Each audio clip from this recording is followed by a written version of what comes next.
शेख मोहम्मद असलम, इनकी आईडी देखिए। ये शख्स मुबल्लिग हैं, बोलते हैं और बहुत अच्छा इस्लाम के बारे में तरवीज करते हैं। इनकी कुछ शेयरिंग्स हैं जो मैं देखता रहता हूँ।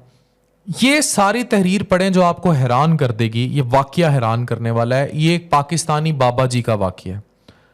वो कहते हैं कि मैं एक एक्सट्रीमली अजीब पर्सन से मिला मदीने में। वो कहते हैं कि एल्डरली पाकिस्तानी थे और जो क्लोज गेट्स थे उनके पास ये बैठा करते थे। नबी पाक सल्लल्लाहु अलैहि वसल्लम के लिए हर वक्त दुरूद पढ़ा करते थे। मैं इनके साथ एक दिन बैठ गया और मैंने इनसे कुछ बातचीत शुरू की। मैं इस शख्स को जानना चाहता था, इन बाबा जी को। तो वो कहने लगे कि मैं मदीना बहुत साल पहले आ गया था, बहुत साल पहले, और मैं उस वक्त जब मैं मदीना आया था ताकि मैं नबी पाक सल्लल्लाहु अलैहि वसल्लम की कुर्बत में रहूं, मतलब उसका एक ईमान था जिसके तहत वो यहाँ आया।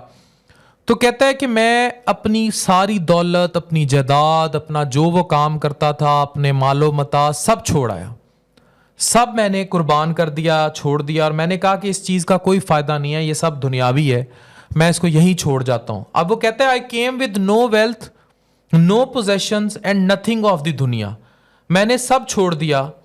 तो कहता है कि मैं जब इतनी परेशानी के आलम में था, ये बाबा जी इनको किस्सा सुना रहे हैं शेख मोहम्मद असलम को, कि जब मैं इतनी परेशानी में था तो एक दिन मुझे कहीं घर से कॉल, क्योंकि वो राब्ते में था, कई सालों से मदीने में थे, तो मुझे कॉल रिसीव होती है कि भाई मेरे घर में बहुत बड़ी इमरजेंसी है।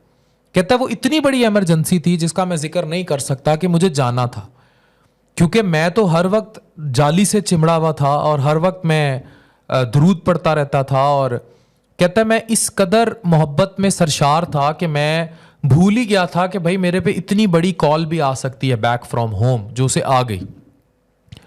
तो कहता है जब मुझे मदद की ज़रूरत पड़ी तो मैंने तो अपनी मोहब्बत पूरी ज़िंदगी नबी पाक सल्लल्लाहु अलैहि वसल्लम पर निछावर कर दी।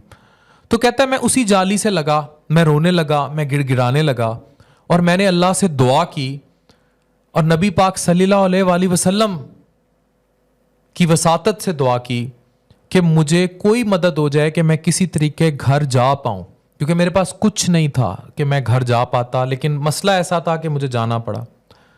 कहता है जब मैंने दुआ की तो ये देखें लिखा हुआ है, अ फ्यू आवर्स पास्ट, ये पढ़ें आप अपनी स्क्रीन पर, कि कुछ ही घंटे गुजरने की देर थी, मैं बैठा हुआ था हेड डाउन, एक बंदा कहीं से आया नोवेयर मदीने में, उसने मेरे कंधे पर हाथ रखा और उसको मुझे कहा ट्रैवल ऑफिस खुद उठा के मुझे लेके गया, मेरी टिकट्स बुक कराई, मेरी हेल्प की, मुझे पैसे दिए और पाकिस्तान मुझे भेज दिया।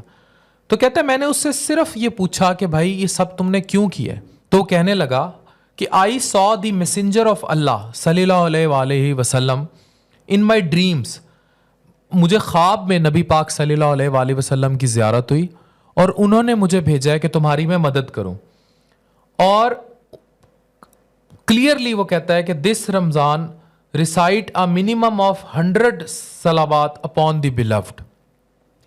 तो ये वो बातें हैं जो उसने शेयर की, और उसको उस जाली के साथ पूरी ज़िंदगी अपनी गुजारने का सिला किसी जवाब की सूरत में मिल गया, और वो उसका वो ख्वाब था कि उसको भी जवाब मिला। तो आप लोग जो गिड़गिड़ा के सजदों में दुआ मांगेंगे, दरूद भेजेंगे, तो ये हो ही नहीं सकता कि जवाब ना आए। Thank you very much.